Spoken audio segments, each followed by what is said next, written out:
مبتلا ہونا، اور تیسرا ضرورت کی عام ضرورت کی چیزوں کو اگر کوئی مانگے تو اسے منع کر دینا شامل تھا۔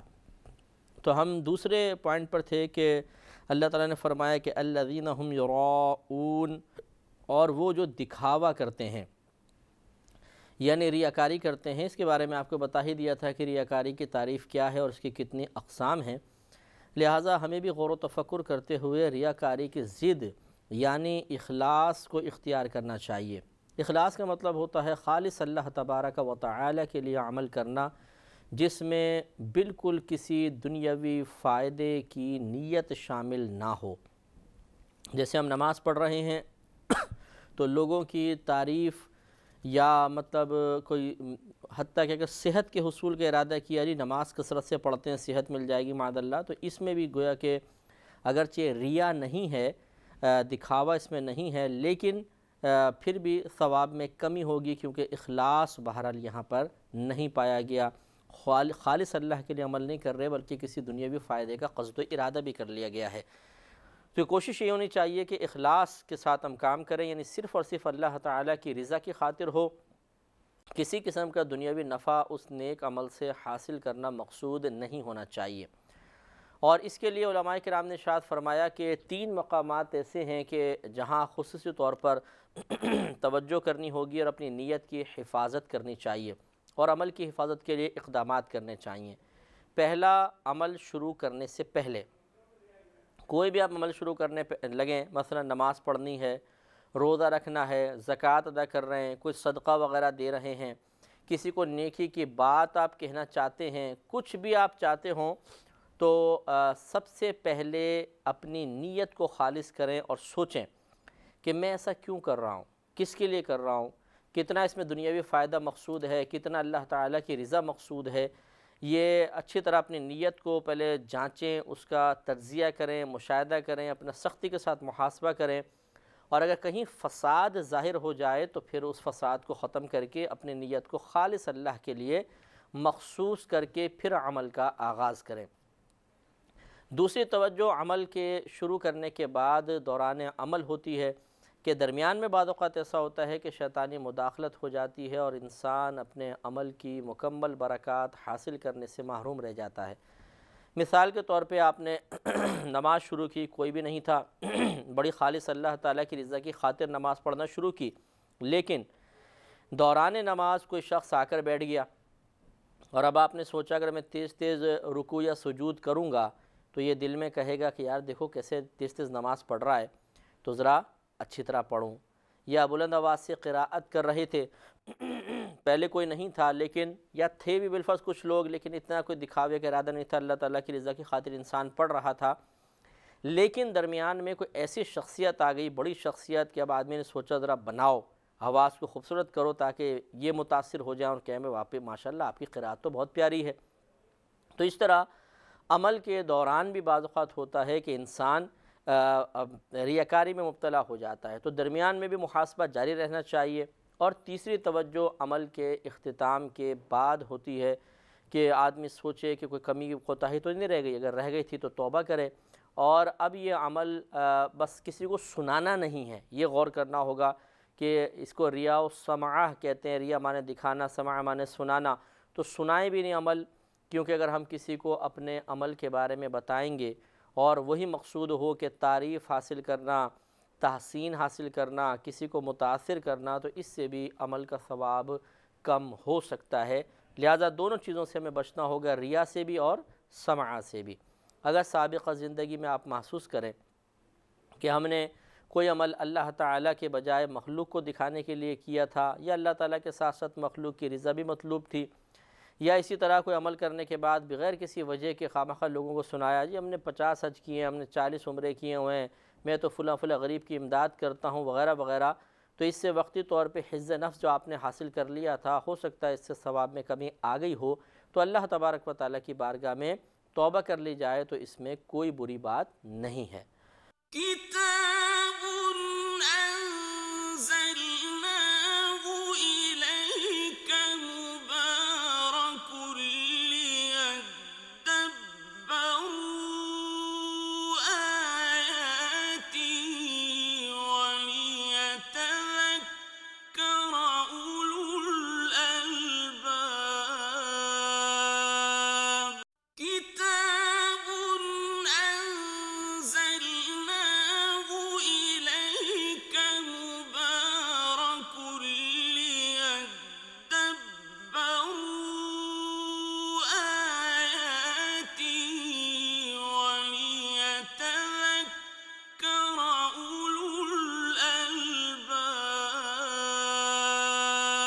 اور آخر میں اللہ تبارک و تعالی نے ارشاد فرمایا وَيَمْنَعُونَ الْمَاعُونَ، اور وہ عام جو استعمال کی چیزیں ہیں وہ کوئی مانگے طلب کرے تب بھی نہیں دیتے ہیں۔ تو یہ بھی ایک برا وصف ہے، بری صفت ذکر کی گئی ہے کہ عموماً ایسی چیزیں جو اتنی قیمتی بھی نہیں ہوتی ہیں اور ان کے پڑوسی کو ان کی ضرورت بھی ہو، بیچارے تنگ دست ہوں، پریشان ہوں، تو انہیں دینے میں شرعاً کوئی حرج نہیں بلکہ باعث ثواب ہے، بلکہ ایسے لوگوں سے چیزیں روک لینا قطعاً غیر مناسب ہے۔ لیکن اس میں یہ ضرور ہے کہ اگر کوئی یہ سمجھتا ہے کہ اگر میں اس کو ہر دفعہ مانگنے پر چیز دے دوں گا تو اس کی مانگنے کی عادت ہی پختہ ہو جائے گی اور یہ بار بار مانگتا ہی ہے، باز نہیں آتا۔ جیسے بعض لوگوں کی عادت ہوتی ہے، بس وہ بچوں کو بھیج دیتی ہیں بہنیں کہ جاؤ فلاں سے پتی مانگ کے لے آؤ، فلاں سے تھوڑی سی چینی مانگ کے لے آنا، فلاں سے فلاں آٹا مانگ کر لے آؤ، مہینہ ختم ہوگا تو ہم دے دیں گے۔ ان کی عادت ہی پختہ ہو جاتی ہے، پیسے رکھے ہوتے ہیں لیکن سوچتے ہیں کہ چھوڑو پیسے کون خرچ کرے، محلے سے کچھ چیزیں منگا کر گزارا کر لیتے ہیں۔ اگر اس قسم کے لوگ نظر آئیں تو پھر تو بہرحال ان کو نہیں دینا چاہیے، یہ منع ہوتا ہے، اور اگر اس قسم کے نہیں ہیں، واقعی ضرورت مند ہیں، کبھی کبھار مانگتے ہیں تو ان کو دینے میں کوئی حرج نہیں ہوتا۔ بعض اوقات یہ بھی ہوتا ہے کہ انسان مشینری وغیرہ کسی کو نہیں دینا پسند کرتا، کیونکہ جیسے جوسر ہے، بلینڈر وغیرہ ہیں یا استری وغیرہ ہیں، لوگ مانگ کے لے جاتے ہیں اور پھر خراب کر کے دے دیتے ہیں۔ تو اس لیے اگر حفظ ما تقدم کے طور پر ان چیزوں کو نقصان سے بچانے کی غرض سے نہیں دیتا انسان، کیونکہ اور یہ سامنے والے کی عادت پتہ ہے کہ یہ جو چیزیں لیتا ہے اتنا پرواہ نہیں کرے گا، بے پرواہی کے ساتھ استعمال کر کے خراب کر کے دے دے گا، اور پھر ہم اس سے کچھ ہرجانہ وغیرہ بھی وصول نہیں کر سکتے، ایسی صورت میں اگر منع کیا جائے تو کوئی بات نہیں، کہ یہ دراصل اپنے آپ کو ایک نقصان سے بچانا ہے۔ منع اس صورت میں ہے کہ جب سامنے والا کو نقصان بھی نہیں پہنچائے گا اور ثواب کی بھی امید ہو، اور پھر آدمی مال کی محبت میں اسے منع کرے، یہ مناسب نہیں ہوتا۔ تو یہاں تک سورۃ الماعون کا اختتام ہوا۔ انشاءاللہ اب ہم سورہ کوثر شروع کریں گے۔ مختصر ترین صورتوں میں سے ایک ہے، مکی صورت ہے اور اس میں فقط 3 آیات کریمہ ہیں۔ بسم اللہ الرحمن الرحیم، انا اعطیناک الکوثر۔ اللہ تعالی ارشاد فرماتا ہے کہ بے شک اے حبیب کریم صلی اللہ علیہ وسلم، ہم نے آپ کو کوثر عطا کیا۔ اب کوثر کی تعبیر کیا ہے، کیا تفسیر ہے، اس میں بڑے اقوال ہیں۔ بعض مفسرین کرام نے اس سے حوض کوثر ہی مراد لیا ہے کہ ہم نے آپ کو حوض کوثر عطا فرمایا۔ بعض یہ مراد لیتے ہیں کہ اس سے خیر کثیر، کہ ہم نے آپ کو بہت زیادہ بھلائیاں عطا فرمائیں، بہت انعامات سے نوازا اور اپنے خصوصی کرم کو آپ کی طرف متوجہ کر دیا۔ تو جس میں زیادہ فضیلت و کمال کا پہلو ہو وہ معنی لینا زیادہ مناسب ہوتا ہے، جبکہ آیت اس کا احتمال بھی رکھتی ہو، تو اس لیے یہ معنی لینا بہت ہی مناسب ہے کہ حبیب کریم صلی اللہ علیہ وسلم، ہم نے آپ کو بے شمار کمالات، فضائل اور خوبیوں سے نوازا، بھلائیوں سے نوازا۔ تو یہ کہ احسان کا تذکرہ ہوا۔ فَصَلِّ لِرَبِّكَ وَانْحَرْ، تو آپ اپنے رب کے لیے نماز پڑھیے اور قربانی کیجیے۔ تو اس نماز سے یا تو 5 نمازیں فرض مراد ہیں، اور یا عید کی نماز مراد ہے کہ آپ عید الاضحیٰ کی نماز ادا فرمائیں، وانحر، اور قربانی کیجیے۔ قربانی سے مراد یا تو حج کی قربانی ہے، اور یا یہ جو عید الاضحیٰ میں ہم بقرہ عید کی جو قربانی جو مالک نصاب پر غنی پر واجب ہوتی ہے وہ یہاں مراد ہے۔ لیکن چونکہ وانحر میں صرف یہ ہے کہ آپ نحر فرمائیے، قربانی کیجیے، کون سی قربانی ہے خاص پرٹیکولر ذکر نہیں کی گئی ہے، لہٰذا چونکہ جب ایک کوئی آیت آپ پڑھتے ہیں اس میں کئی معانی، کئی مفہوم نکل سکتے ہوں تو وہ آیت معولہ کہلاتی ہے۔ یعنی پہلے تو وہ اس میں ایک لفظ مشترک استعمال کیا جو کئی معانی کے لیے وضع کیا گیا ہے یا کئی معانی کا وہ احتمال رکھتا ہے۔ اس کے بعد ہم اپنی ذاتی رائے سے، اور وہ بھی مطلب ذاتی رائے قائم کرتے ہیں دلائل کی روشنی میں، ایک ان میں سے معنی یا ایک متوقع مفہوم یہ ہم مراد لے لیتے ہیں۔ اب یہ آیت مراد لینے کے بعد، ایک مفہوم کو مراد لینے کے بعد آیت معولہ کہلاتی ہے، اور آیت معولہ سے فرض ثابت نہیں ہوتا بلکہ اس سے زیادہ واجب ثابت ہو سکتا ہے، لہذا یہاں وجوب ثابت ہوگا کہ اگر ہم عید الاضحیٰ کی قربانی مراد لے لیں تو اس سے مراد ہے کہ آپ عید الاضحیٰ کی قربانی کیجئے، تو اس سے وجوب ثابت ہوگا۔ اس سے جو اگلی آیت ہے، آخری آیت ہے، یہ اس کا شان نزول یہ ہے کہ جب نبی کریم صلی اللہ علیہ وسلم کے صاحبزادے کا بچپن میں وصال ہو گیا، اور پہلے بھی آپ کے صاحبزادے انتقال کر گئے تھے، تو کفار نے کہا کہ بس محمد صلی اللہ علیہ وسلم کی نسل بس بالکل نہیں چلے گی، یہیں تک یہ تھے اور اس کے بعد یہ ختم ہو جائیں گے۔ ابتر کہتے ہیں جو مطلب جس کا سلسلہ آگے نہ چلے، سلسلہ کٹ جائے کسی بھی چیز کا، اس کو ابتر کہا جاتا ہے۔ تو انہوں نے کہا کہ اب بس ان کے بچے چونکہ فوت ہو گئے ہیں، اب ان کا سلسلہ ختم ہو جائے گا، اور جیسے ان کا انتقال ہوگا تم دیکھنا کہ دین اسلام بھی مٹ جائے گا۔ كتاب أنزلناه إليك مبارك ليدبروا آياته وليتذكر أولو الألباب كتاب أنزلناه إليك مبارك ليدبروا آياته وليتذكر أولو الألباب۔ تو اللہ تبارک و تعالیٰ نے ارشاد فرمایا ان شانئک هو الابتر، کہ بے شک جو تمہارا دشمن ہے وہی ہر خیر سے محروم ہے۔ یعنی ایسا نہیں ہے کہ معاذ اللہ نبی کریم صلی اللہ علیہ وسلم کے صاحبزادے اگر وصال فرما جائیں تو آپ کے نسل کا سلسلہ منقطع ہو جائے گا، اور آپ کے بعد آپ کی جو فیوز و برکات ہیں وہ لوگوں تک نہیں پہنچ پائیں گی، بلکہ اللہ تعالیٰ اس کے لیے بہت سارے اسباب مہیا فرما دے گا۔ نبی کریم صلی اللہ علیہ وسلم خیر کثیر سے محروم نہیں رہیں گے، بلکہ دشمن ہی محروم رہے گا۔ اور پھر اللہ تعالیٰ نے ہمارے نبی کریم صلی اللہ علیہ وسلم کو وہ خصوصیت عطا فرمائی کہ کسی اور شخص کو یہ خصوصیت حاصل نہیں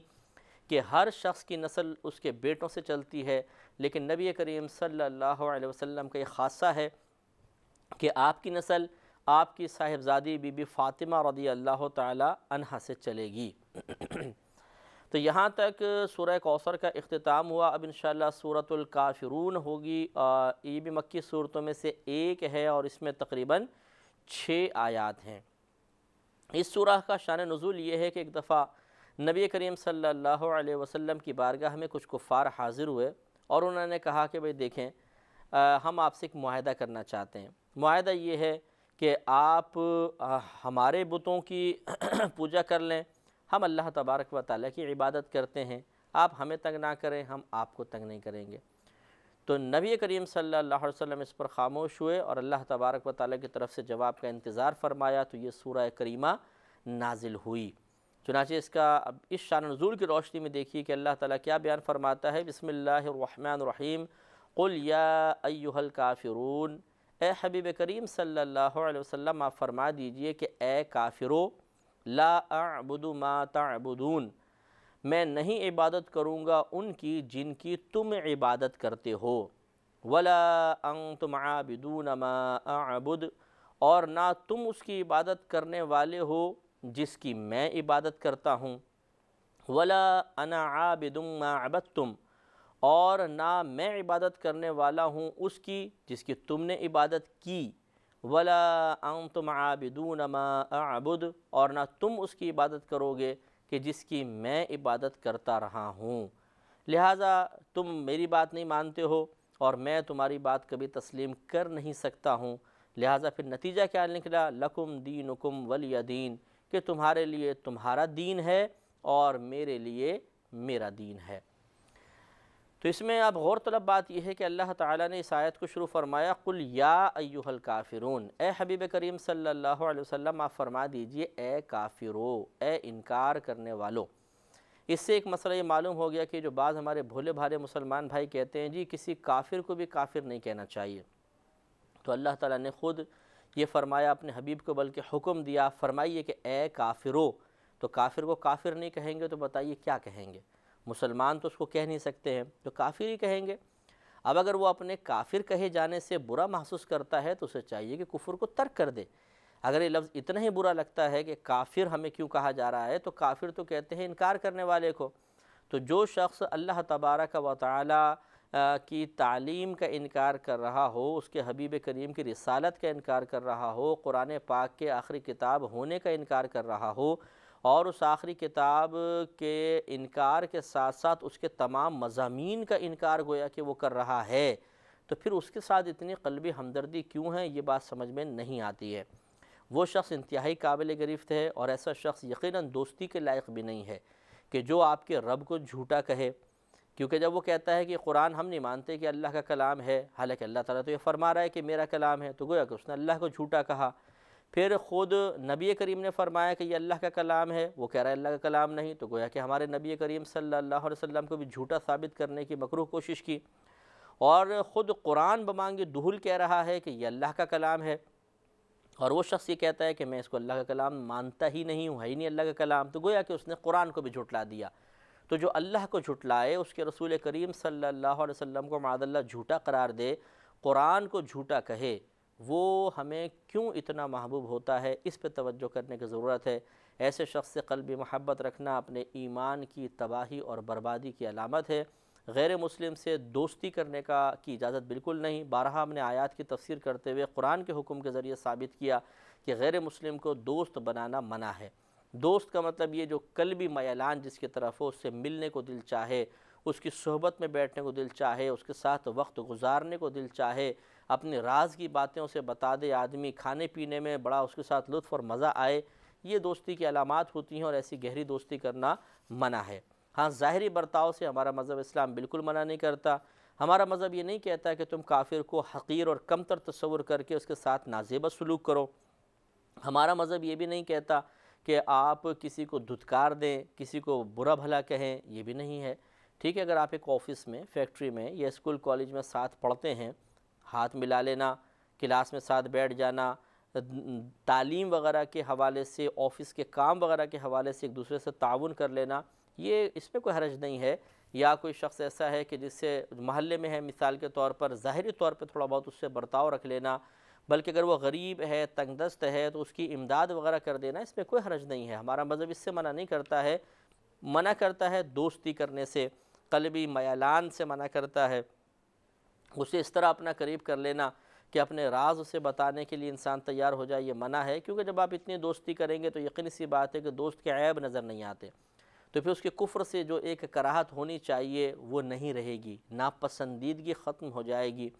اور پھر آدمی دوست کو ناراض نہیں کرنا چاہتا، تو لہٰذا کبھی بھی آپ اس کو اسلام کی دعوت نہیں دیں گے کہ نہیں یار چھوڑو، ہو سکتا ہے دوستی خراب ہو جائے یا برا مان جائے، اور اس طرح گویا کہ آپ اس کے کفر پر راضی رہیں گے، یہ بھی مناسب نہیں ہے۔ اگرچہ آپ نہیں ہیں راضی، لیکن ایک ظاہری علامت سی ایسی لگتی ہے کہ کفر پہ انسان راضی ہو گیا ہے، اور یہ قطعاً غیر مناسب ہے۔ لیکن بہرحال خلاصہ کلام یہ نکلا کہ کافر کو کافر کہنا بالکل جائز ہے، ہاں مسلمان کو کافر کہنے سے یقیناً اجتناب کرنا چاہیے۔ اس سے دوسری بات یہ بھی معلوم ہوئی کہ اگر کوئی غلط قسم کا شخص ہے اور انسان اس سے اگر وقتی طور پہ کمپرومائز نہ کرے تو اسے یا مذہب اسلام کو کوئی بھی نقصان پہنچنے کا اندیشہ نہیں ہے، تو پھر اس قسم کا اتحاد سختی کے ساتھ ممنوع ہے۔ ورنہ ایک اتحاد نبی کریم صلی اللہ علیہ وسلم نے کفار کے ساتھ صلح حدیبیہ کی شکل میں کیا تھا، وہ ایک حکمت تھی، لیکن ویسے نبی کریم نے منع فرمایا۔ اس پہ مزید کلام کریں گے اگلے پروگرام میں۔ وآخر دعوانا ان الحمد للہ رب العالمین۔ كتاب أنزلناه إليك مبارك ليدبروا آياته وليتذكر أولو الألباب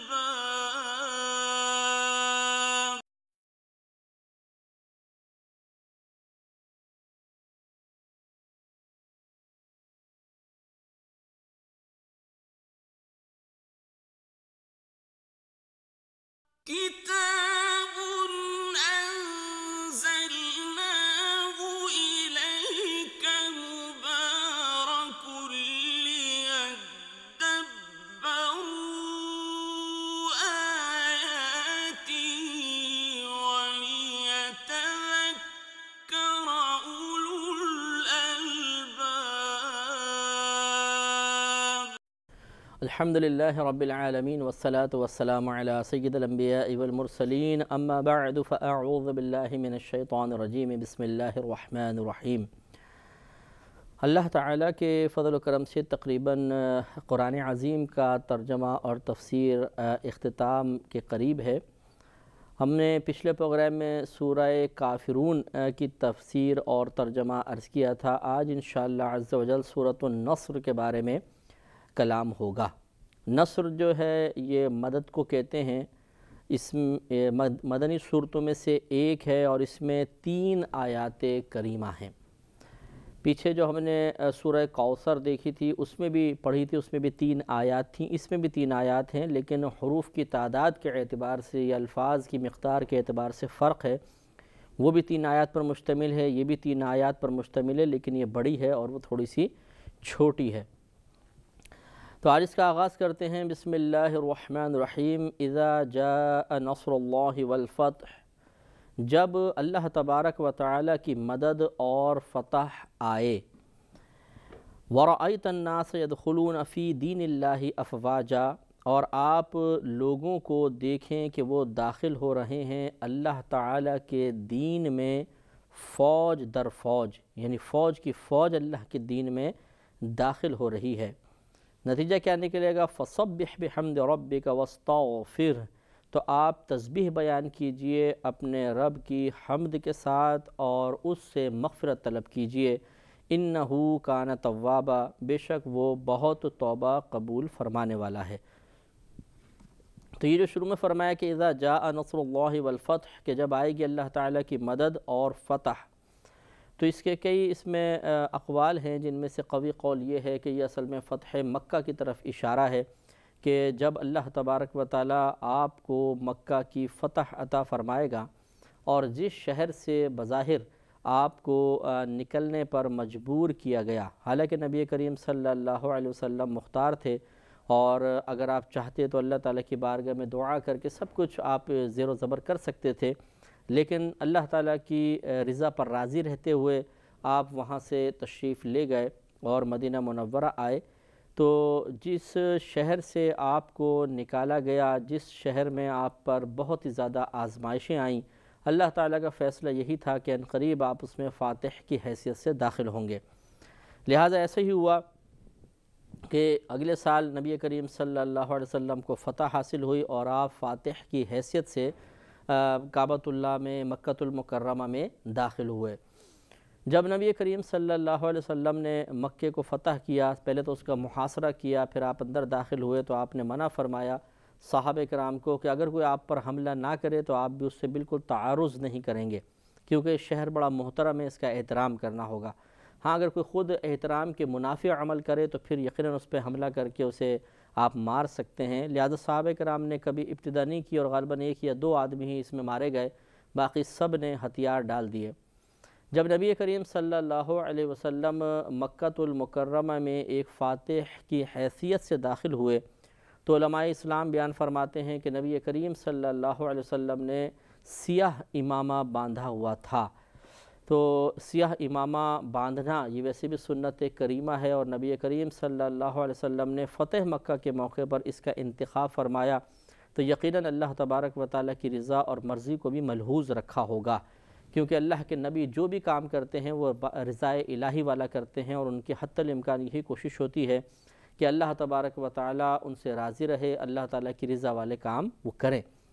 لہٰذا ایک تو امامہ باندھنا، پھر اس کے لیے سیاہ رنگ کا انتخاب، یہ دونوں چیزیں ثابت کرتی ہیں کہ امامہ باندھنا بھی اللہ تعالیٰ کو محبوب ہے اور سیاہ رنگ بھی نبی کریم صلی اللہ علیہ وسلم کو بھی اور اللہ تعالیٰ کو محبوب ہے۔ لہذا سرکار فاتح کی حیثیت سے داخل ہوئے، اونٹنی پر سوار تھے۔ آج اگر کوئی فاتح کسی ملک میں یا کسی شہر میں داخل ہوتا ہے تو اس کا سر فخر سے اونچا ہوتا ہے اور وہ چوڑا ہو کے بیٹھا ہوتا ہے،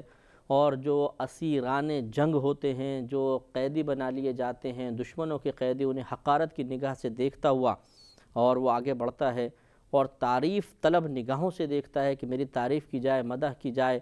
اور مجھے سراہا جائے اور میری بہادری کو اور میرے کمال کا اعتراف کیا جائے۔ لیکن یہاں معاملہ کچھ اور تھا۔ نبی کریم صلی اللہ علیہ وسلم نے مکے پر حملہ کوئی حکومت کے لیے نہیں کیا تھا، کسی شہر پہ غالب آنے کے لیے نہیں کیا تھا، تفاخر کے لیے نہیں کیا تھا، معاذ اللہ تکبراً نہیں کیا تھا، بلکہ آپ تو اللہ تبارک و تعالی کے کلمے کو بلند کرنے کے لیے بھیجے گئے تھے، اور یہی مقصد آپ کے پیش نظر تھا کہ اعلاء کلمت الحق ہو، ہر جگہ اسلامی قوانین نافذ ہو جائیں، لوگ مسلمان ہو جائیں، بہت اچھی بات ہے، نہیں ہوتے تو مطیع و فرمانبردار ہو کر اسلامی قوانین کی پابندی اختیار کر لیں، جس کو ذمی کافر آپ کہتے ہیں۔ تو چنانچہ جب نبی کریم داخل ہوئے تو کوئی تکبر نہیں تھا، کوئی تصنع، کوئی بناوٹ نہیں، بلکہ روایت میں آتا ہے کہ آپ اونٹنی پر سوار ہو کر سیدھے بیٹھنے کے بجائے اتنے آگے کو جھکے ہوئے تھے کہ آپ کا سر مبارکہ اونٹنی کی گردن کو ٹچ کر رہا تھا۔ اب اندازہ کریں اتنا جھک کر ایک آدمی پھر داخل ہو، کتنی بڑی بات ہے، اور کتنی عاجزی اور انکساری کا عظیم اظہار ہے کہ جس کی مثال آپ تاریخ میں دکھا نہیں سکتے کہ کوئی فاتح اس حیثیت سے، اس طریقے سے، اس انداز سے اپنے مفتوح شہر میں داخل ہوا ہو۔ چنانچہ نبی کریم صلی اللہ علیہ وسلم داخل ہوئے، کعبۃ اللہ کے پاس آئے اور آپ نے بتوں کو گرانے کا حکم دیا۔ پہلے تو وہاں پہنچے تو دیکھا کہ سارے سراسیمہ کفار کھڑے ہوئے ہیں اور بڑے خوف زدہ ہیں کہ آج پتہ نہیں ہمارے ساتھ کیا معاملہ ہوگا۔ تو آپ چونکہ رحمت للعالمین ہیں اور رہیں گے، تو آپ نے ان کو جب ملاحظہ فرمایا تو آپ کی قلبی رحمت مزید جوش میں آئی، اور آپ نے ان لوگوں سے پوچھا کہ آج تو مجھ سے کس عمل کی توقع کرتے ہو؟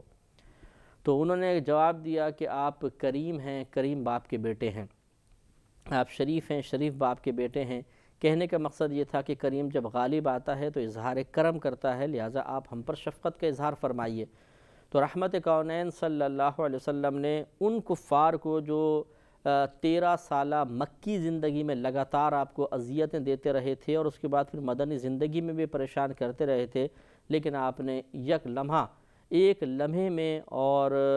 بالکل کسی قسم کی انتقامی کارروائی کیے بغیر، اور جس کو ہم کہتے ہیں کہ دل کی بھڑاس نکالے بغیر، رحمت کونین صلی اللہ علیہ وسلم نے فرمایا لا تثریب علیکم اليوم، کہ آج تم میں سے کسی پر کوئی گرفت نہیں ہے، تم سب گویا کہ آج آزاد ہو۔ اس منظر کو دیکھ کر اس وقت کھڑے ہوئے ہزارہا کفار ایمان لے آئے تھے۔ كتاب أنزلناه إليك مبارك ليدبروا آياته وليتذكر أولو الألباب كتاب أنزلناه إليك مبارك ليدبروا آياته وليتذكر أولو الألباب۔ کہ اتنا دریائے رحمت جوش میں ہے اور اتنے رحیم اور کریم یہ شخص ہیں کہ ان پر کون سا ظلم روا نہیں رکھا گیا اور کون سا الزام نہیں لگایا گیا، لیکن اس کے باوجود اتنا کرم، اتنی شفقت، اتنی محبت، لہٰذا پھر وہ فوج در فوج داخل ہوا۔ اور پھر جب نبی کریم مکہ المکرمہ میں رہے تو پھر اطراف کے قبائل پورے قبیلے آ کے اسلام قبول کرنے لگے۔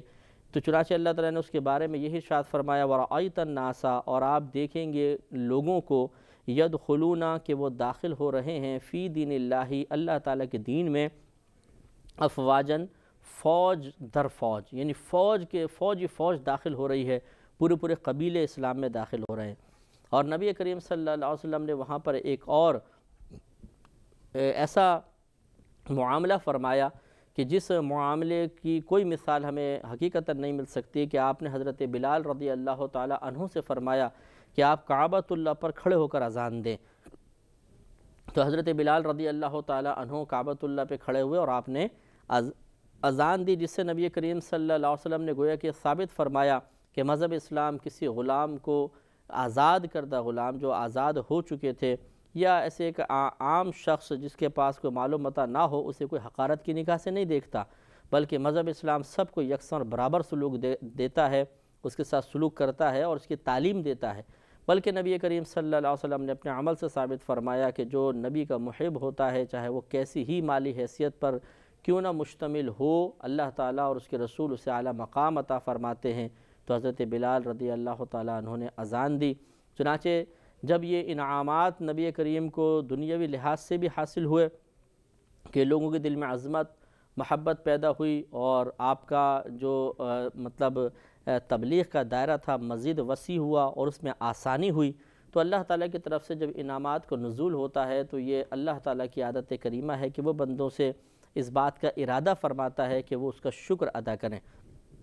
اس نعمت کے حصول کے جواب میں نافرمانی نہیں بلکہ عبادت میں زیادتی کریں۔ لہٰذا یہی تعلیم دیتے ہوئے آگے ارشاد فرمایا فَسَبِّحْ بِحَمْدِ رَبِّكَ، تو آپ اپنے رب کی ثنا کرتے ہوئے اس کی پاکی بیان فرمائیں، وَاسْتَغْفِرْ، اور اس سے مغفرت طلب کریں۔ اب نبی کریم صلی اللہ علیہ وسلم تو مغفرت شدہ ہیں، اور حقیقتاً آپ کے قدموں کی برکت سے پوری کائنات میں مغفرت تقسیم ہوتی ہیں۔ اللہ تعالیٰ آپ کے کرم سے، آپ کے فضل کے وسیلے سے ہزارہا کو بخشے گا، بخش رہا ہے اور بخشا ہے۔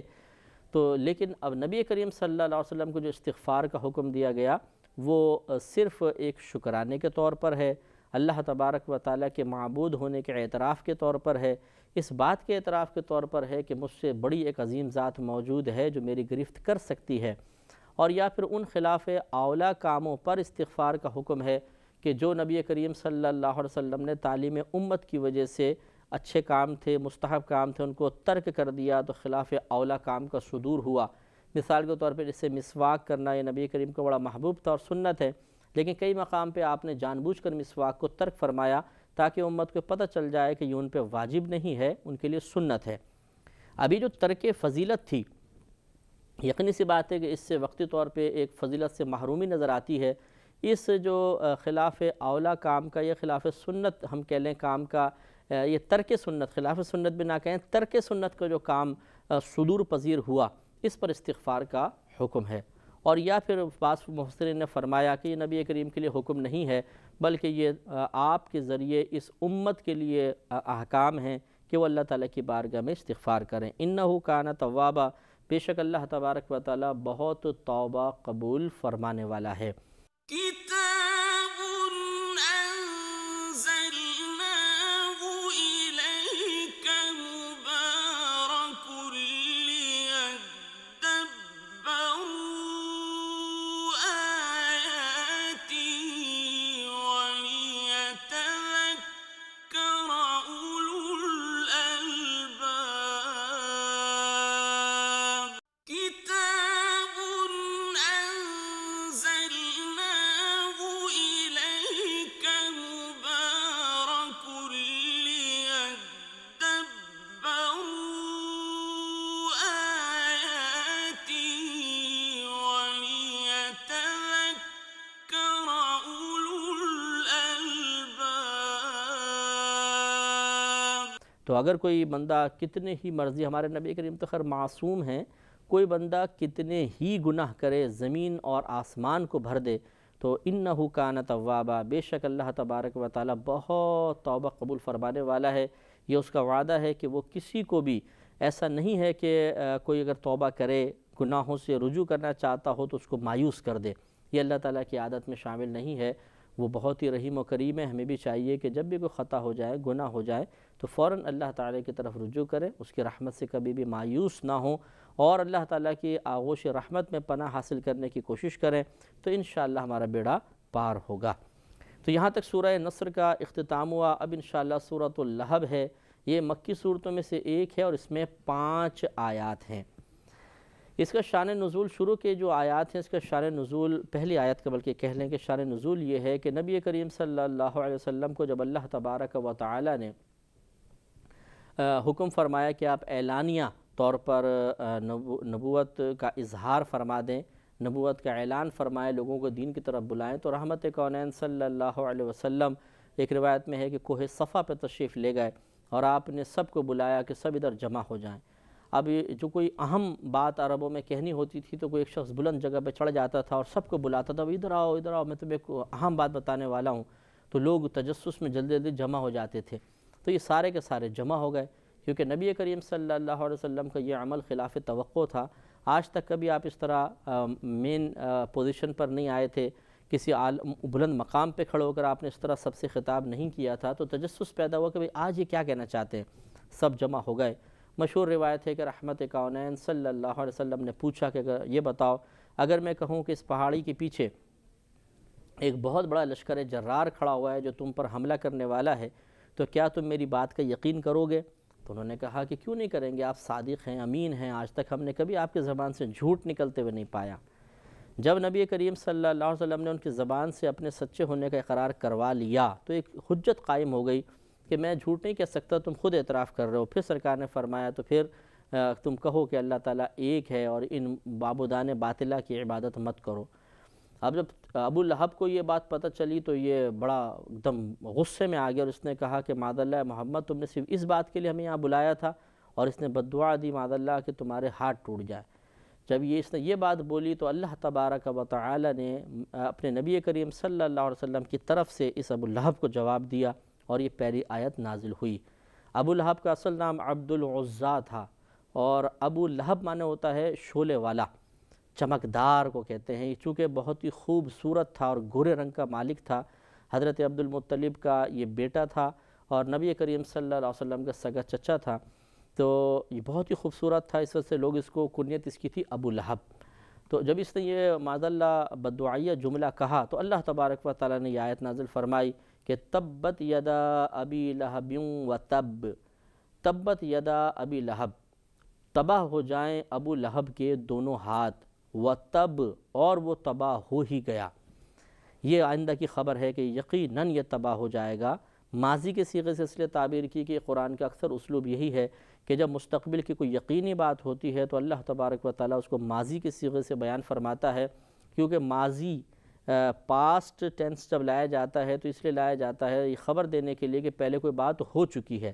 اور جو چیز ہو چکی ہوتی ہے وہ ثابت شدہ ہوتی ہے۔ تو مستقبل کی ایسی بات جو یقیناً ہونی ہے اس کو اس کے قائم مقام لانا کہ جیسے وہ ثابت ہو چکی، اس کے قائم مقام لا کر پھر اس کے لیے ماضی کا صیغہ استعمال کیا جاتا ہے۔ تو گویا کہ فیوچر میں یا مستقبل میں ہونے والی یقینی بات جو ضرور ہوگی، اللہ تبارک و تعالی اسے اکثر ماضی کے صیغوں سے بیان فرماتا ہے۔ لہٰذا یہاں پر بھی بیان فرمایا کہ ابو لہب کے دونوں ہاتھ ٹوٹ جائیں اور وہ ہلاک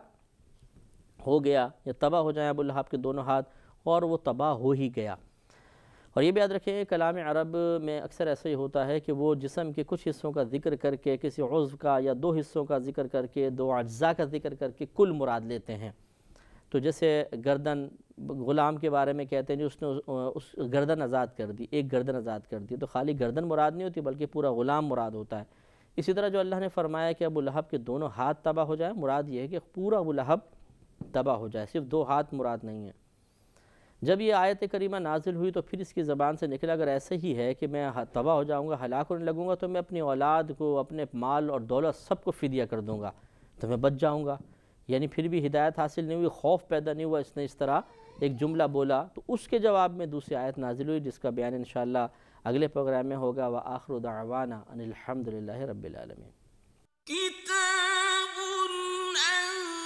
أنزلناه إليك مبارك ليدبروا آياته وليتذكر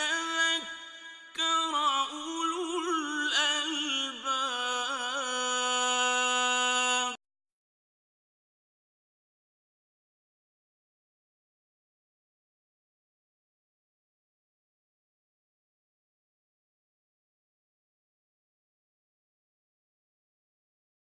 كتاب أنزلناه إليك مبارك ليدبروا آياته وليتذكر أولو الألباب۔ الحمد للہ رب العالمین والصلاة والسلام علی سید الانبیاء والمرسلین، اما بعد فاعوذ باللہ من الشیطان الرجیم، بسم اللہ الرحمن الرحیم۔ سورۃ اللہب چل رہی تھی اور اس کی پہلی آیت کی تفسیر مکمل ہوئی تھی۔ دوسری آیت کے شان نزول کے بارے میں آپ کو بتایا تھا کہ جب اللہ تعالیٰ نے پہلی آیت کو نازل فرمایا کہ ابو لہب کے دونوں ہاتھ تباہ ہو جائیں اور وہ تباہ ہو ہی گیا، تو ابو لہب نے اس کے جواب میں کہا کہ اچھا اگر ایسا ہے تو میں تباہ نہیں ہو سکتا، کیونکہ میں اپنی اولاد اور اپنے مال کو بطور فدیہ دے کر اپنی جان چھڑا لوں گا۔ اس پر اللہ تبارک و تعالی کی طرف سے یہ آیت نازل ہوئی کہ ما اغنا عنہ مالہ وما کسب، اسے کچھ کام نہ آئے گا اس کا مال اور نہ وہ جو اس نے کمایا۔ تو کمایا سے مراد اولاد مراد لیے مفسرین نے کہ جو اس نے اولاد اس کی ہے یا اس کا مال ہے، اس سے کچھ کام نہیں آ سکتا اور یہ ہلاک و برباد ضرور ہو جائے گا۔ لیکن اس کی بدبختی آپ دیکھیے کہ یہ اس کے باوجود ایمان لے کر نہیں آیا، اور پھر اللہ تعالیٰ نے خبر دی کہ سیصلی نارا ذات لہب وامرأتہ، ان قریب دھسے گا یہ ایک ایسی آگ میں کہ جو لپٹ مارتی ہوگی، اور اس کی بیوی بھی، یعنی دونوں جہنم کی آگ میں جائیں گے۔ تو اس کی بیوی جو تھی وہ ام جمیل بنت حرب بن امیہ تھی، اور یہ سفیان کی ابو سفیان کی بہن تھیں، اور یہ نبی کریم صلی اللہ علیہ وسلم سے بہت بغض رکھتی تھی۔ حالانکہ اچھی مالدار خاتون تھی، لیکن یہ خود جنگل جاتی تھی اور کسی کی مدد لینا اس میں پسند نہیں کرتی تھی، اتنی عداوت میں بڑھ کر تھی، اور جنگل سے کانٹے دار شاخیں اور کانٹے جمع کر کے ایک بہت بڑا گٹھا جمع کر کے اور اپنے کندھے پہ اٹھا کے بڑی محنت سے مشقت سے گھسیٹ کے لاتی، اور پھر صحابہ کرام اور نبی کریم صلی اللہ علیہ وسلم کے راستے میں بچھا دیا کرتی تھی تاکہ ان کے قدم زخمی ہو جائیں۔ تو یہ عمل کرتی رہی۔ آخر ایک دن یہ ایسے ہی لے کر آ رہی تھی اور بہت بھاری گٹھا تھا، تو یہ تھک گئی تو ایک پتھر پر بیٹھ گئی، بڑے سے پتھر پہ، اور وہ گٹھا سر پہ تھا تو ایک دم وہ پھسلا، اور اس گٹھے کے اندر ایسے ایک آگے ایک رسی تھی، وہ رسی سے گلے میں آ گئی اور وہ گٹھا پیچھے چلا گیا اور اس کا گلا گھٹ گیا، چونکہ ساتھ تو کوئی ہوتا ہی نہیں تھا۔ بغض و عداوت میں اکیلے ہی یہ نکل جایا کرتی تھی، اور اس طرح دم گھٹ کے اس کا انتقال ہو گیا۔ تو چونکہ یہ دشمنی رسول میں مشغول رہا کرتی تھی اور اسی بغض و کینہ میں اس کا انتقال ہوا، تو اس کے بارے میں بھی اللہ نے فرمایا کہ سیصلی نارا ذات لہب وامرأتہ، کہ ان قریب داخل ہوگا لپٹ مارتی آگ میں یہ ابو لہب اور اس کی بیوی، حمالۃ الحطب، وہ کون بیوی کہ جو لکڑیوں کا گٹھا سر پر اٹھاتی تھی، فی جیدہا حبل من مسد، اس کے گلے میں کھجور کی چھال کا ایک رسہ ہے، یعنی یہ خبر دی کہ اس کے گلے میں کھجور کی چھال کا رسہ پھنسے گا اور یہ ہلاک ہوگی، یا جب یہ ہو گئی تو پھر یہ نازل ہوئیں کہ اس کے گلے میں کھجور کی چھال کا رسہ ڈل چکا ہے، اور اس طرح یہ ہلاک ہو گئی۔ تو اس سے ایک بہت بڑا سبق یہ حاصل ہوتا ہے کہ دیکھیے کسی کی بھی دشمنی میں مبتلا ہونے سے پہلے انسان کو تھوڑا سا غور کر لینا چاہیے، اور یہ میں خصوصی طور پہ اپنے مسلمان بھائیوں اور بہنوں کی خدمت میں عرض کر رہا ہوں کہ بعض اوقات ہم سامنے والے کی حیثیت کو بھول جاتے ہیں اور یہ غور و تفکر نہیں کرتے کہ اس کا اللہ تعالیٰ کی بارگاہ میں کیا مقام و مرتبہ ہو سکتا ہے۔ ہم ہر ایک کو حقارت کی نگاہ سے دیکھتے ہیں، ہمیں بس اپنے جب ذاتی مفادات حاصل ہوتے نہیں ملتے تو ہم کسی کے بھی خلاف عمل کرنا شروع کر دیتے ہیں، اور اس سے بھی گریز نہیں کرتے کہ کسی کی عزت زوال پذیر ہو جائے گی، کسی کو مالی نقصان ہو جائے گا، کوئی اور مطلب یہ کہ شدید ذہنی اور قلبی روحانی اذیت میں مبتلا ہو جائے گا، بس اپنا انتقام پورا کرنا، اس کے خلاف کارروائی کرنی ہے اور سیاسی اکھاڑا قائم کرنا ہے۔ نتیجہ نکلتا ہے کہ بعض اوقات اس سامنے والا شخص جس کے بارے میں ہم بدگمانی کر رہے تھے اور سوچ رہے تھے کہ اس کا کوئی مقام و مرتبہ نہیں ہوگا، یہ نگاہ حقارت سے دیکھ رہے تھے، وہ اللہ کی بارگاہ میں بڑا مقبول اور محبوب ہوتا ہے۔ اس وقت پھر اللہ تبارک و تعالی اس اپنے محبوب بندے کا دفاع فرماتے ہوئے اسے تو اس شخص کی چالوں سے، شیطانیوں سے محفوظ رکھتا ہے، اور خود اس شیطانیت اختیار کرنے والے پر اللہ تعالیٰ عتاب نازل فرماتا ہے۔ چنانچہ نتیجہ نکلتا ہے کہ زوال عزت کا شکار وہ شخص نہیں ہوتا جو اللہ کا محبوب ہے، بلکہ شیطانی کرنے والا ہو جاتا ہے۔ نعمتوں کی کمی میں وہ مبتلا نہیں ہوتا جس کے خلاف اس نے کارروائی کی، بلکہ خود نعمتوں کی کمی میں مبتلا ہو جاتا ہے اور اس طرح ہلاک اور برباد ہوتا ہے۔ اس لیے حقیقت یہی ہے کہ اللہ تبارک و تعالی اگر کسی کو اپنا محبوب بنائے تو ضروری نہیں ہے کہ وہ شخص باشرع بھی ہو اور مطلب نمازی ہو، پرہیزگار ہو۔ بعض اوقات اللہ تعالیٰ کو کسی کا کوئی عمل پسند آ جاتا ہے اور اللہ تعالیٰ اسے اپنے قریب کر لیتا ہے، یہ الگ بات ہے کہ پھر اس پہ کرم نوازیاں ہوتی ہیں، وہ باعمل باشرع بھی ہو جاتا ہے، لیکن اس وقت جو شخص ہمیں سامنے نظر آ رہا ہے اپنی موجودہ حالت میں، وہ اللہ کی بارگاہ میں کتنا مقبول ہے، اللہ تعالیٰ اسے کتنا پسند فرماتا ہے، ہمیں کیا معلوم۔ پھر یہ بھی یاد رکھیے کہ چلیں ایک شخص مقبول نہیں ہے، لیکن اللہ تبارک و تعالیٰ کی ایک تقدیر ہے، اس نے لوح محفوظ پہ سب کے لیے کچھ مخصوص چیزیں لکھ دی ہیں کہ اس کے ساتھ یہ معاملہ ہوگا، اس کے ساتھ یہ معاملہ ہونا ہے، اس کے ساتھ یہ معاملہ ہونا ہے۔ مثال کے طور پر ایک شخص سے اس کے لیے اللہ نے لکھا ہے کہ اس کو 10 سال تک عزت ملے گی، یہ باعزت رہے گا، لوگوں کے دلوں پہ راج کرے گا مثلا، اور اس کو اگر کوئی کاروباری ہے تو اس کا کاروبار یہ 4 سال تک مثلا ترقی کرتا رہے گا۔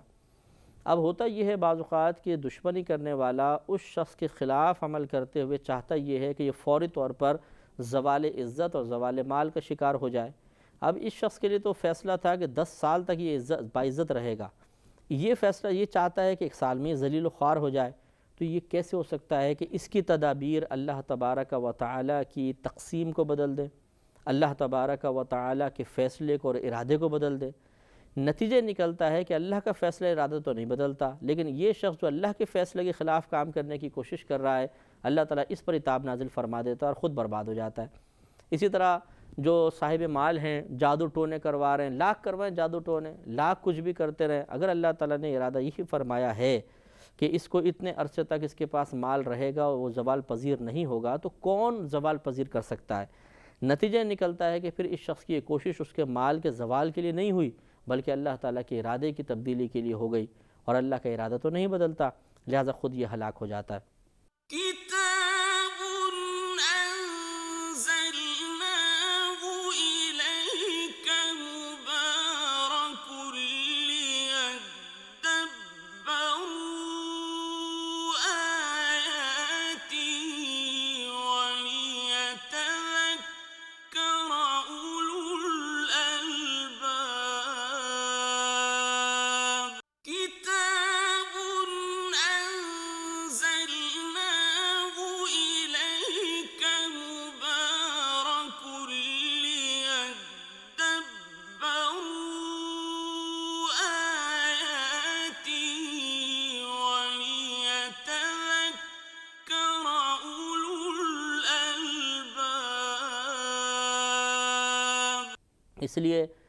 ہمارا مشورہ یہی ہے کہ کسی کے خلاف انتقامی کارروائی نہ ہی کریں تو بہتر ہے۔ ہو سکتا ہے وہ اللہ کی بارگاہ میں مقبول ہو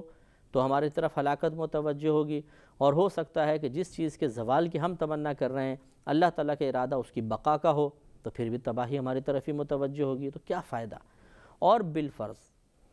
اللہ کا فیصلہ بھی یہی تھا کہ یہ اس وقت اس کی عزت کا زوال ہوگا، آپ نے بھی اسی وقت کارروائی کی اور آپ کی کوشش اللہ تعالیٰ کی تقدیر کے موافق ہو گئی اور وہ زوال عزت کا شکار ہو گیا۔ ہم تو اسے اپنا کمال سمجھتے ہیں، دیکھا ہم نے اس کو ذلیل کر دیا، ہم نے نہیں کیا، وہ تو اللہ تعالیٰ کی طرف سے ایک فیصلہ تھا۔ اگر اللہ تعالیٰ نہ چاہتا تو کون ہے جو اللہ تعالیٰ کے فیصلے کو بدل دے؟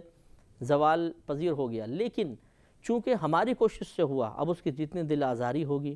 جتنا وہ ذہنی اذیت میں مبتلا ہوگا، اس سب کا وبال ہمارے اوپر۔ غرض یہ کہ انتقامی کارروائی، کسی کے خلاف سیاست کا معاملہ کرنا، کسی کو کے خلاف شیطانیت کا مظاہرہ کرنے سے کوئی فائدہ نہیں ہے، نقصان اپنا ہی ہوتا ہے۔ جیسے کہ ابو لہب کا ہوا کہ اس کو اصلاح نہ مل سکی، ہدایت نہ مل سکی، اور یہ بڑی تشویش کی بات ہے کہ ایک شخص خراب کام کرے اور موت تک اسے توفیق الہی حاصل نہ ہو کہ وہ توبہ کرے۔ اور ایسے ہم نے دیکھا ہے کہ بہت سے شیطان ہیں،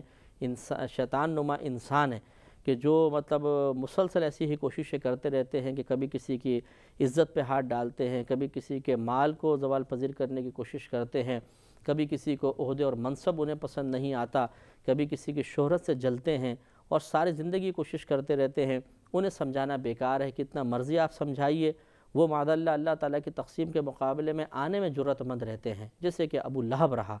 اگرچہ اس میں فرق ہے کہ یہ کافر تھا، لیکن ہمارے مسلمان بھائی بھی یہ کوشش کرتے رہتے ہیں، یہ مسلمان ہوتے ہیں، لیکن یہ کوشش تقریباً ایک جیسی ہی ہے کہ اللہ تبارک و تعالیٰ سے ڈرے بغیر انسان غلط کام اختیار کرتا چلا جائے، اس کا نتیجہ کبھی اچھا نہیں نکلا ہے، برا ہی نکلتا ہے۔ لہذا ہمیں انتقام، کسی کے خلاف کارروائیاں اس طرح نہیں کرنی چاہیے، اور ہو سکتا ہے کہ ہم اس میں مشغول رہیں اور توبہ کی توفیق بھی نہ ملے، اور اسی طرح انسان کا انتقال ہو جائے۔ اور اس کی بیوی کا معاملہ دیکھیں کہ مالدار تھی، سب کچھ تھا، نعمتیں تھیں، اسے چاہیے تھا کہ اللہ تعالیٰ کا شکرانہ ادا کرتی اور نبی کی مخالفت کی طرف نہ آتی، لیکن ہلاک ہو گئی۔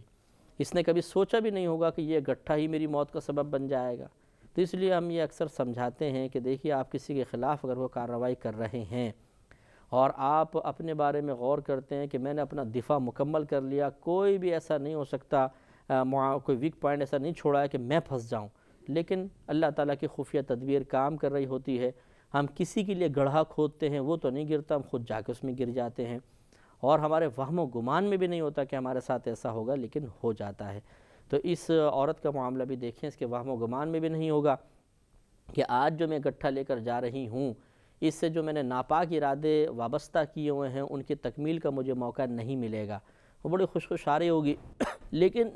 ایک پتھر پہ بیٹھی اور وہی گٹھا اس کی موت کا سبب بن گیا اور توبہ کی توفیق بھی نہ مل سکی۔ اب یہ ہمیشہ ہمیشہ جہنم میں جلے گی، کبھی بھی جنت میں جانا نصیب نہیں ہوگا۔ تو اللہ نہ کرے اگر ہم مسلمان بھی اسی طرح کی غلط کاموں میں مصروف رہے،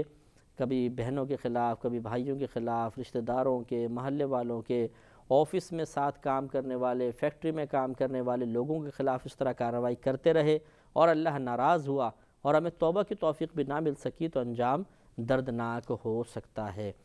كتاب أنزلناه إليك مبارك ليدبروا آياته وليتذكر أولو الألباب كتاب أنزلناه إليك مبارك ليدبروا آياته وليتذكر أولو الألباب۔ یہاں تک سورہ لہب کا اختتام ہوا۔ الحمدللہ اب سورۃ الاخلاص ہے، بہت ہی توحید باری تعالیٰ پر بہت ہی بہترین سورہ مبارکہ ہے۔ 4 آیات ہیں، مکی صورتوں میں سے ایک ہے، اور اس کا شان نزول یہ ہے کہ نبی کریم صلی اللہ علیہ وسلم سے پے در پہ کفار نے اللہ تبارک و تعالیٰ کی ذات کے بارے میں سوال کیا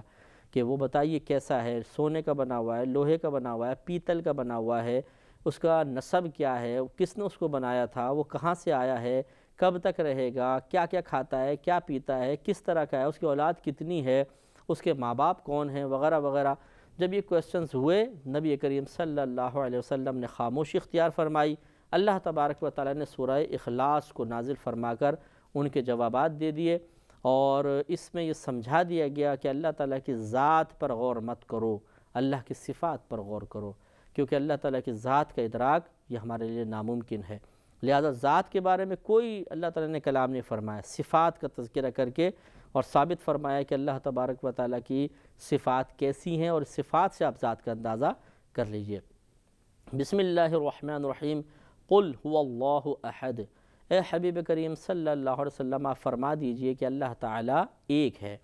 اللہ الصمد، وہ بے نیاز ہے، یعنی وہ بے نیاز مطلب کسی کی پرواہ نہیں کرتا، کسی کا محتاج نہیں ہے۔ لم یلد، نہ اس کی کوئی اولاد ہے، ولم یولد، اور نہ وہ کسی سے پیدا کیا گیا ہے یا پیدا ہوا ہے۔ ولم یکن لہ کفوا احد، اور اس کے نہیں ہے اس کے لیے کفوا احد، کوئی ایک کفو۔ کفو کہتے ہیں ہم پلہ کو، ہم نظیر کو، برابر کو۔ تو اللہ تعالیٰ کے برابر کوئی بھی نہیں ہے، یعنی جتنے بھی معبودان باطلہ ہیں جن کے بارے میں کوئی بھی مذہب والا معبود ہونے کا دعویٰ کرتا ہے کہ ہم اس کی عبادت کرتے ہیں، یہ معبود ہے، وہ اللہ تعالیٰ کے مقابلے میں نہیں ہو سکتا، کیونکہ اللہ تبارک و تعالیٰ نہ کھاتا ہے، نہ اس کو پینے کی حاجت ہے، نہ سوتا ہے، اس کو اونگ تک بھی نہیں آتی، وہ تھکتا نہیں ہے، وہ کسی سے غافل نہیں ہوتا، اسے کسی نے نہیں بنایا، اس نے پوری کائنات کو بنایا ہے، وہ ہمیشہ سے ہے، ہمیشہ رہے گا، کبھی بیمار نہیں ہوتا، کبھی زوال پذیر نہیں ہوگا، کبھی اس میں تغیر و تبدل پیدا نہیں ہوتا، پوری کائنات میں جیسا چاہے جب چاہے تصرف کر سکتا ہے، پوری کائنات کے ذرے ذرے کا علم رکھتا ہے، کوئی چیز اس سے مخفی نہیں، کوئی چیز بھولتا نہیں ہے، بالکل ظلم نہیں فرماتا، یا ارحم الراحمین ہے، یہ تمام صفات کسی معبود میں دکھا دیجئے کہ جس کے بارے میں کوئی دعویٰ کر رہا ہو۔ جو بھی کسی کو اپنا معبود مانتا ہے وہ معبود مخلوق ہی ہوتی ہے، اس کا خالق اللہ تبارک و تعالی ہے۔ یہ الگ بات ہے کہ ہم بعض اوقات تخلیق کی نسبت مخلوق کی طرف کر دیتے ہیں، جیسے ایک آدمی نے ایک بت بنا لیا مثال کے طور پر، تو ہم کہتے ہیں جی انہوں نے بت بنایا، اور وہ اس کی عبادت بھی کرتے ہیں تو اپنے ہی بنے ہوئے خدا کی، اور اگرچہ دیکھا جائے تو فاعل حقیقی تو اللہ تعالیٰ ہے۔ اللہ تعالیٰ نے ہم کہتے ہیں پوری کائنات کو بنایا، لیکن اس طرح جو غلط چیزیں بنائی جاتی ہیں اس کی نسبت اللہ کی طرف کرنا مناسب نہیں ہوتا، تو ہم بندوں کی طرف کرتے ہیں کہ جی بندوں نے اس بت کو بنا لیا مثال کے طور پر۔ تو آپ دیکھیں کہ کسی بھی جس کو معبود سمجھا جاتا ہے، چاہے وہ چاند ہو، ستارے ہوں، سورج ہو، آگ ہو، حتیٰ کہ بعض جگہ سانپ کو، چوہے کو، بندر کو پوجا جاتا ہے، اس طرح بتوں کو پوجتے ہیں، تو کوئی بھی چیز ایسی نہیں ہے کہ جو اللہ تعالیٰ کے مقابل آنے کی صلاحیت رکھتی ہو۔ لہٰذا عقل کا تو تقاضا تو یہی ہے کہ جو چیز سب سے یکتا ہو، سب سے منفرد ہو، اسی کا انتخاب کیا جائے۔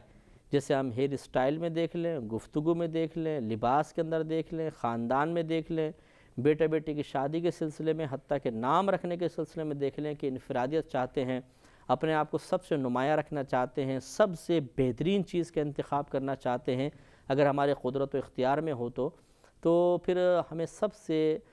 درست، صحیح اور سب سے بہترین رب کا انتخاب کرنا چاہیے، اور وہ ایک ہی ہے۔ قل هو اللہ احد، فرما دیجئے کہ اللہ تعالیٰ ایک ہے۔ چنانچہ اللہ تعالیٰ کی ہمیں عبادت کرنی چاہیے، کوئی اس کے مقابل نہیں ہے۔ جس کو بھی آپ دیکھیں گے کہیں نہ کہیں خرابی اور آپ کو سقم نظر آئے گا، لیکن اللہ تعالیٰ کی ذات بڑی کامل ہے۔ تو چنانچہ اللہ تعالیٰ نے ایک اپنی وحدانیت کے بارے میں فرمایا، قل هو اللہ احد، فرما دیجئے کہ اللہ ایک ہے۔ اور اس کے ایک ہونے پر اگرچہ یہ نص صریح ہے، لیکن عقلی لحاظ سے بھی آپ دیکھیں تو پوری کائنات کا نظام جس طرح بغیر نقص کے چل رہا ہے وہ ثابت کرتا ہے، پہلی دو باتیں ثابت کرتا ہے۔ ایک یہ کہ کوئی نہ کوئی ذات تو ایسی ہے جو اس کو کنٹرول کر رہی ہے، بغیر وداؤٹ کنٹرول کیسے یہ نظام چل سکتا ہے آپ بتائیے۔ اگر کوئی آپ سے یہ کہے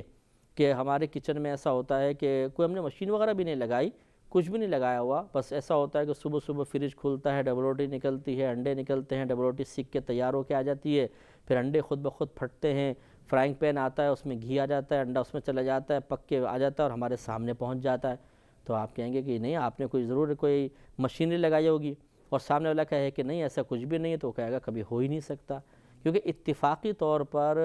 ایک کچن کا 5 منٹ کا نظام بھی نہیں چل سکتا اتفاقی طور پر، تو اس پوری کائنات کا نظام کیسے اتفاقی طور پہ چل سکتا ہے؟ لہٰذا ماننا پڑے گا کہ کوئی نہ کوئی ذات تو ہے۔ اب وہ ایک ہے، دو ہے، یا پوری ٹیم ورک کر رہی ہے، تو اس پر عقل یہ کہتی ہے کہ وہ ایک ہی ہو سکتا ہے، اس لیے کہ اگر دو ہوتے تو ضرور اختلاف رائے ہوتا، اور جہاں اختلاف رائے ہوتا وہاں تباہی ضرور ہوتی ہے،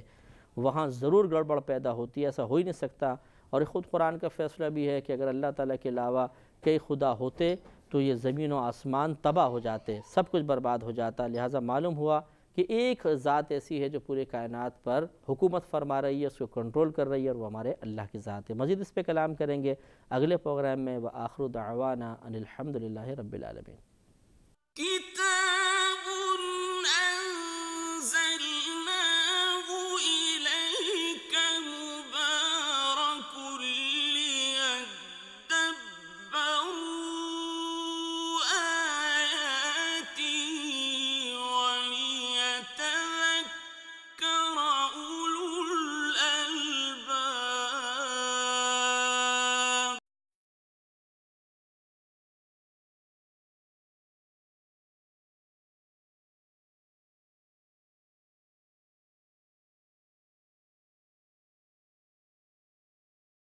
كتاب أنزلناه إليك مبارك ليدبروا آياته وليتذكر أولو الألباب۔ الحمد للہ رب العالمین، والصلاة والسلام علی سید الانبیاء والمرسلین، اما بعد فاعوذ باللہ من الشیطان الرجیم، بسم اللہ الرحمن الرحیم۔ سورۃ الاخلاص کی تفسیر چل رہی تھی۔ اللہ تبارک و تعالیٰ نے کفار کے ذات باری تعالیٰ پر کیے گئے سوالات کے جواب میں اس سورہ کریمہ کو نازل فرمایا، اور اس کے پہلے حصے میں دعویٰ فرمایا کہ قل هو اللہ احد، آپ فرما دیجئے کہ اللہ ایک ہے۔ اور اس دعوے کی دلیل یہی ہے کہ اگر دو خدا ہوتے، جیسے خود قرآن میں بیان فرمایا کہ اگر زمین و آسمان کے درمیان کئی الہ ہوتے تو ضرور زمین و آسمان فساد کا شکار ہو جاتے، تباہ ہو جاتے، کیونکہ دو بادشاہ ایسا ہو ہی نہیں سکتا کہ عاجزی، انکساری اور بھائی چارے کے ساتھ چل سکیں۔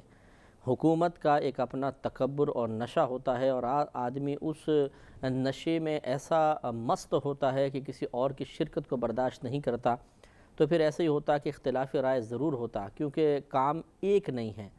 روزانہ اربوں کھربوں کام ہوتے ہیں۔ کہیں بارش برسانی ہے، کہیں دھوپ نکالنی ہے، پھر دھوپ تیز ہے، ہلکی ہے، بادل آنے نہیں آنے، کہیں پر ہوائیں تیز، کہیں ہلکی، کہیں ٹھنڈی، کہیں گرم، کہیں قحط سالی، کہیں نعمتوں کی فراوانی، کہیں صحت، کہیں بیماری، کہیں وبا، کہیں پر وبا کا اختتام، کہیں غذا دینی ہے، کہیں غذا کی قلت قائم رکھنی ہے، کہیں کسی کو بیمار کرنا ہے، کسی کو تندرست کرنا ہے، کسی کو زوال عزت کا شکار کرنا ہے، کسی کو عروج اور عزت کی بلندی کی نعمت سے نوازا جانا ہے۔ تو اتنے مسائل ہیں، ان میں کہیں نہ کہیں تو اختلاف ہوتا، اور جب اختلاف رائے ہوتا ہے تو پھر وہ ایک چیز تک محدود نہیں رہتا کہ ایک علاقے پہ یہ کہیں کہ چلو جی قحط ہوگا، دوسرا کہتا نہیں ہوگا، چلو اختلاف چل رہا ہے، نہیں، بلکہ یہ اور چیزوں میں بھی صلاحیت کر جاتا ہے، اور ہر چیز پھر دوسرے کا فیصلہ برا محسوس ہونے لگ جاتا ہے، اور تباہی ہوتی، جنگ ہو جاتی، آپس میں تباہی ہوتی، بربادی ہو جاتی۔ لیکن اس کائنات کا بے نقص نظام جو عرصہ دراز سے بغیر کسی فساد کے جاری و ساری ہے، ثابت کر رہا ہے کہ اس کائنات کو کوئی نہ کوئی کنٹرول ضرور کر رہا ہے، اور کنٹرول کرنے والا فقط ایک ہی ہے، اس کے مقابل اور کوئی بھی نہیں ہے، اور اس کے ساتھ شریک کوئی بھی نہیں ہے۔ یہ جو فرشتے والا کام کرتے ہیں یا ہم دنیاوی کام کرتے ہیں، تو اللہ تبارک و تعالیٰ کوئی ہمارا محتاج نہیں ہے۔ یہ نہیں کہہ سکتے کہ ہم سب اللہ تعالیٰ کے ساتھ اس کائنات کے نظام کو چلانے میں شریک ہیں، اس لیے کہ وہ ہمارا محتاج نہیں، وہ چاہے تو بغیر ہمارے بھی کائنات کا نظام چلا سکتا ہے،